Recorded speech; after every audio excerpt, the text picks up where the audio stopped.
అన్న ఇప్పుడే 23 మూవీ చూసి వస్తున్నా. నిజం చెప్తున్నా, సినిమా అయితే మాత్రం మామూలుగా లేదు. నేను స్టార్టింగ్ ఏదో చిన్న సినిమా ఓకే బాగుంటుంది అని ఎక్స్పెక్ట్ చేసి వచ్చాను, కానీ మంచి సబ్జెక్ట్ ఉన్న సినిమా అంటే. ఇంకోటి ఏంటంటే ఇది రియల్ స్టోరీ. ఆ జైల్లో ఉన్న అతను రాసిన బుక్ ఆధారంగా సినిమా అనేది తీయడం అనేది మాత్రం నాకు మత్తిపోయింది అన్న. అన్న కొన్ని డైలాగ్స్ ఉన్నాయన్న, గూస్ బంప్స్ వచ్చినాయి. గూస్ బంప్స్ అంటే నిజంగా అసలు బా అంటే ఎవరికి ఇందులో క్యాస్ట్ ఫీలింగ్ బట్టి ఉంటాయి. ఆ రకంగా ఈ రకంగా జైళ్ళలో కూడా క్యాస్ట్ ఫీలింగ్స్ ఉంటాయి, హాస్పిటల్లో ఉన్నప్పుడు కూడా క్యాస్ట్ ఫీలింగ్లు చూపిస్తారు అని కొన్ని డైలాగులు రాశారు డైరెక్టర్ గారు. అవి బుక్ నుంచి తీసుకున్నారో ఈయన ఓన్గా రాశారో తెలియదు, కానీ నిజంగా చాలా అంటే చాలా బాగుంది.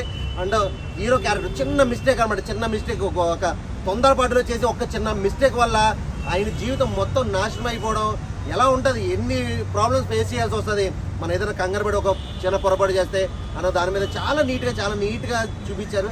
అండ్ బుక్లో చూసి ఈ సబ్జెక్ట్ అంటే రియల్ స్టోరీని బేస్ చేసుకుని వచ్చింది అంటున్నారు, కానీ అంతకు మించి అనిపించింది నాకైతే. సినిమా చూసిన సేపు కూడా నిజంగా చాలా బాగా చేశారు. అంటే హీరో పర్ఫార్మెన్స్ అయితే మాత్రం నెక్స్ట్ లెవెల్ అని చెప్పొచ్చు.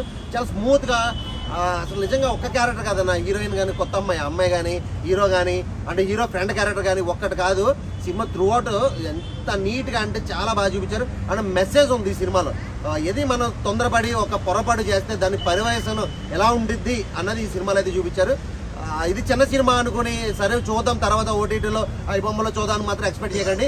ఖచ్చితంగా థియేటర్కి వచ్చి చూడండి. చాలా మంచి మెసేజ్ ఉన్న story and love sentiment, love emotion చాలా అంటే చాలా బాగుంది. ఒక్కటి కాదు, సినిమా ఓవరాల్గా సూపర్. అంటే డైరెక్టర్ అయితే మాత్రం హ్యాట్స్ ఆఫ్ చెప్పొచ్చు, చాలా బాగుంది. సినిమా మాత్రం బ్లాక్ బస్టర్ హిట్ అని చెప్పొచ్చు అన్న. నేను 23 సినిమా చూసా. 23 సంవత్సరాల క్రితం తీసిన ఈ సినిమా అంటే 23 మందిని చంపితే జైలు శిక్ష ఉండే సినిమా ఇది. పాప రియాలిటీకి దగ్గరలో ఉండే సినిమా. అంటే ఈ సినిమా ఒక 20 సంవత్సరాలు వెనకపోతే మనం ఎలా బతికాం, ఒక మనిషి తప్పు చేస్తే జైల్లో ఉంటే ఆ మనిషి ఎన్ని బాధలు అనుభవిస్తాడు, ఆ మనిషి ఎంత కుమిలిపోతాడు, ఆ మనిషి చేసిన తప్పుకి ఎంత ప్రాయశ్చిత్తం పోతాడు అనేది ఈ సినిమా ప్రతి ఒక్క మనిషి చూడాలి. చూస్తే ఏమవుతుంది, మనం ఏ తప్పు చేసామో మనం ఎక్కడున్నామో మనకే అర్థమవుతాం అన్నమాట. అలాంటిది ఈ సినిమాలో మెసేజ్ ఉంది, కంటెంట్ ఉంది, క్రియేటివిటీ ఉంది. ఒక సినిమాలాగా తీసిన సినిమా ఇది అనమాట. కాబట్టి ఖచ్చితంగా ప్రతి ఒక్క మనిషి ఈ సినిమా చూడాలి. అసలు మనిషి బతకాలంటే ఈ సినిమా చూడాలి. కాబట్టి ఖచ్చితంగా ఈ 23 సినిమా చూడండి, జ్ఞానం పొందండి. అంటే ఆ సినిమాలాగే ఈ రోజులు కూడా ఉన్నాయి. కులపిచ్చి, మత పిచ్చి, డబ్బులు ఉంటే మనం ఏమన్నా చేయొచ్చు అనేది ఆ సినిమా. అంటే ఆ సినిమా చూసి అర్థమవుతుంది అనమాట. అదేవిధంగా చదువుకుంటే మన పరిస్థితి కూడా మారుతుంది. అంటే ఈ సినిమాలో నీతి ఉందన్నమాట. ఏంది రియాలిటీ ఉంది. అంటే డబ్బులే కాదు, పరిస్థితి బాగుంటుంది కాదు, నువ్వు చదువుకుంటే కూడా నీ జ్ఞానం ఉంటే కూడా నువ్వు సమాజాన్ని మార్చగలుగుతావు, సమాజంలో ఒక మనిషిగా బతకగలుగుతావు, సమాజంలో నిన్ను చూసి ఒక 10 మంది మారుతారు అనేది ఈ సినిమా. కాబట్టి ఖచ్చితంగా ప్రతి ఒక్కరూ 23 సినిమా చూడాల్సిందే అంతే. ఆయన ఇప్పుడే 23 మూవీ చూడడం అయితే జరిగింది. సినిమా అయితే అప్పట్లో జరిగే కులాలని మతాలని బేస్ చేసుకొని అయితే సినిమా తీయడం జరిగింది బ్రో.